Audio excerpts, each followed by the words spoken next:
ইন্না লিল্লাহি ওয়া ইন্না ইলাইহি রাজিউন। প্রথম ক্ষমতা নিয়ে দুদিন আগে সভা করেছে, কালকে হুকুম জারি করেছে। একটা পত্রিকা তো তার প্রশংসা গাতেই আছে, কিন্তু এত নিকৃষ্ট কথা যে তারা বলল, এর বিরুদ্ধে কোনো মন্ত্রী কোনো টু শব্দ নাই। অথচ সীমান্তে প্রতিদিন বাংলাদেশি যুবকদেরকে হত্যা করা হচ্ছে। বাংলাদেশে যারা ভাষা ভিত্তিক জাতীয়তার জয়গান গায় তাদের লজ্জা করা উচিত। আজকের পত্রিকায় সবচেয়ে দুঃখজনক খবর হলো, পশ্চিমবঙ্গে গবাদি পশু জবাহ করা নিষিদ্ধ ঘোষণা করা হয়েছে।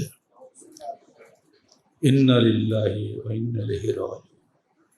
কোরবানির সামনে রাতে মুসলমানরা গরু জবাই করতে না পারে, খাসি জবাই করতে না পারে।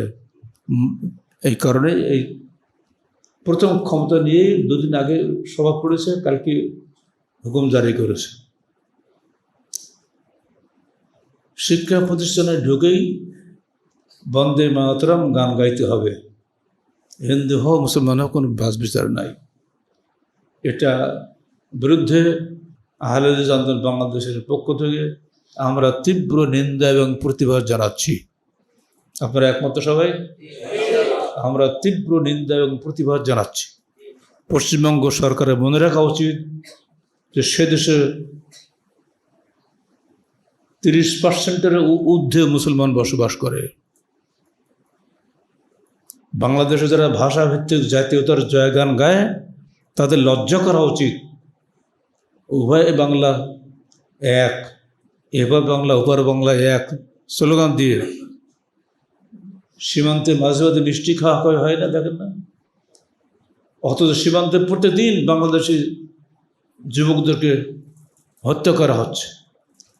প্রতিদিন সীমান্তে মুসলমানদের রক্ত ঝরিয়ে এবার বাংলা ওপার বাংলার বন্ধুত্ব স্লোগান দেওয়া মিথ্যাচার ছাড়া আর কিছুই নয়।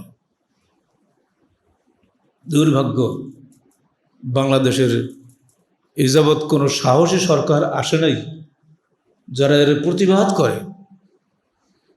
আগের সরকার 15 বছর ক্ষমতায় ছিল, তারাও কোনো প্রতিবাদ করেনি। বর্তমান সরকার এসেছে নতুন টাটকা, একটা পত্রিকা তো তার প্রশংসা গাতেই আছে, কিন্তু এত নিকৃষ্ট কথা যে তারা বলল, এর বিরুদ্ধে কোনো মন্ত্রী কোনো টু শব্দ নাই। আমাদেরকে বলতে হচ্ছে ইমানি তাকিদে, আমরা মন্ত্রীও নই, এমপিও নই, আমরা দেশের জন্মগত নাগরিক। আমাদের কারোর নানা মামু খালুর বাড়ি আছে পশ্চিমবঙ্গে, আছে না? আমরা আত্মীয়তার সূত্রের বন্ধন আমাদের মধ্যে নাই। পশ্চিমবঙ্গে পুরা মুর্শিদাবাদ, মালদহ, সব জায়গায় অসংখ্য মুসলমান, শুধু নয় অসংখ্য আহলে হাদিস রয়েছে। বীরভূম এলাকায় সব জায়গায় আহলে হাদিস রয়েছে। আমরা পশ্চিমবঙ্গ সরকারের এই নিকৃষ্ট সিদ্ধান্তের বিরুদ্ধে তীব্র প্রতিবাদ এবং নিন্দা জানাচ্ছি। আল্লাহ বলছেন, এটা তোমাদের রিজিক, আল্লামা রাজা কাহম বাহিমাতের নাম, গবাদি পশুর মধ্যে তোমাদের জন্য যেগুলিকে আল্লাহ রিজিক হিসেবে নির্ধারণ করেছেন। গবাদি পশু খাদ্য বস্তু, এটা পূজার বস্তু নয়।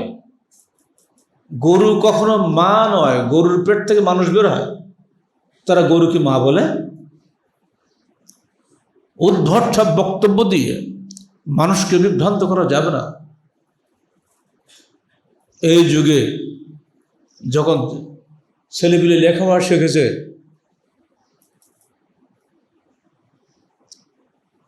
জ্ঞান দিন দিন বেড়ে এগিয়ে যাচ্ছে,